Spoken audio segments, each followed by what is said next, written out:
Hi and welcome to this new video, and in this video I'm going to show how with flag gates in particular you can screw up your track design by placing the spawn point for the flag in completely the wrong place.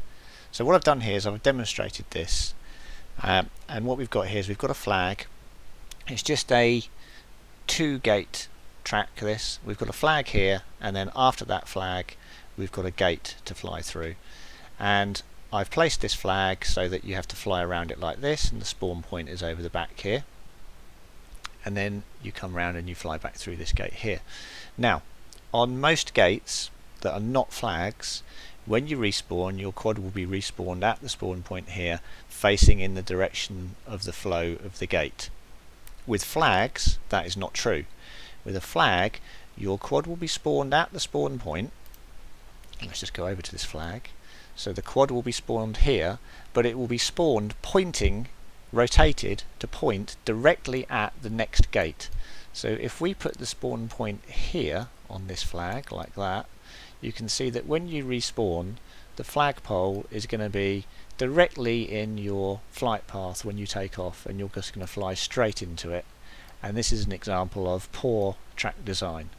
So if I was designing this particular course myself, all I would do here is rotate this flag like that and move it. Select it again. Just move it slightly like that to account for the fact that it's rotated. And now when you respawn, you'll respawn here. You're still going to fly around this flag and pass through the activation point.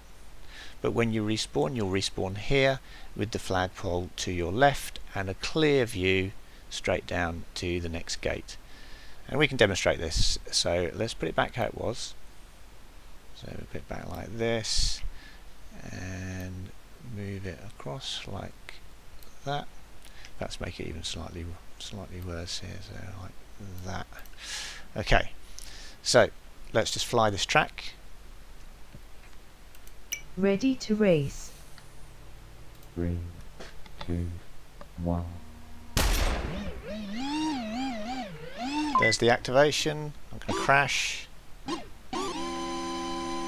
Here's my respawn, and you can see I've got a flag right in the way. If I crash again, you can see the flag is right in my way when I take off, and that's a problem.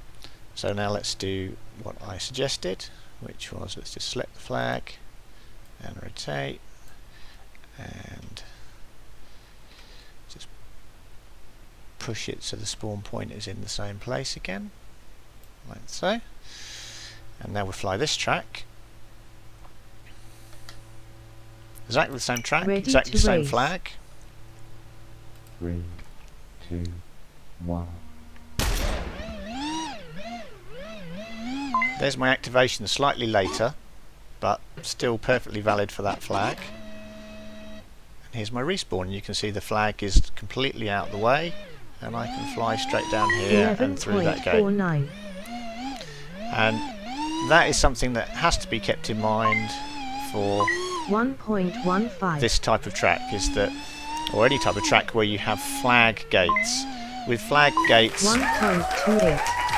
let's just come out of here. So the thing about flag gates is that when you go around a flag gate, you have no, with this type of gate, this one here, let's zoom in on that. When you fly through this, I know that in all likelihood if I point the quad in this direction coming out the other side of the gate, that's the direction you should be going in.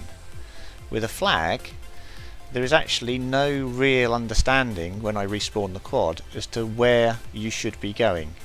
You could be going off and flying down here to the right. It could be that this is just a slight kink in the track. You could be flying off in this direction. So I don't have a way of knowing where I should point the quad.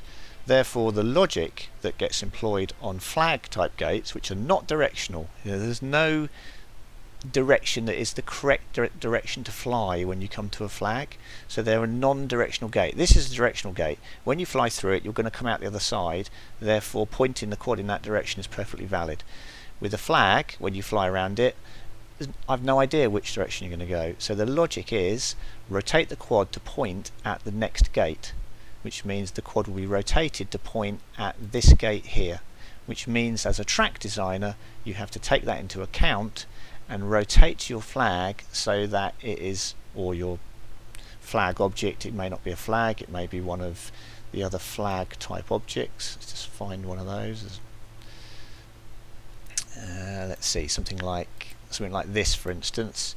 This again, this is a flag type object. You know, it's not a gate, it's something that you just fly around.